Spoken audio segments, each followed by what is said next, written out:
This week's Wednesday's Child, we're introducing you to the perfect brother-sister trio looking for their forever home, Brezhauna, Zayden, and Zayonn.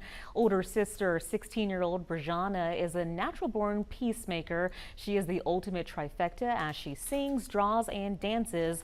Brezhauna is a warm soul who finds gratitude in simple acts of kindness. She would love a family who can see the value in her and her brother's passions. 9-year-old Zayden considers himself a kind and caring individual. Warm hugs make him feel appreciated. He loves to show off his cool tricks in gymnastics and other sports. Zayden takes pride in his reading abilities and the progress he continues to make.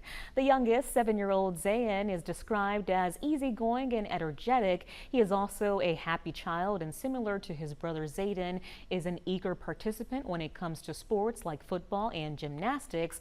One of his newest hobbies includes learning to play the piano.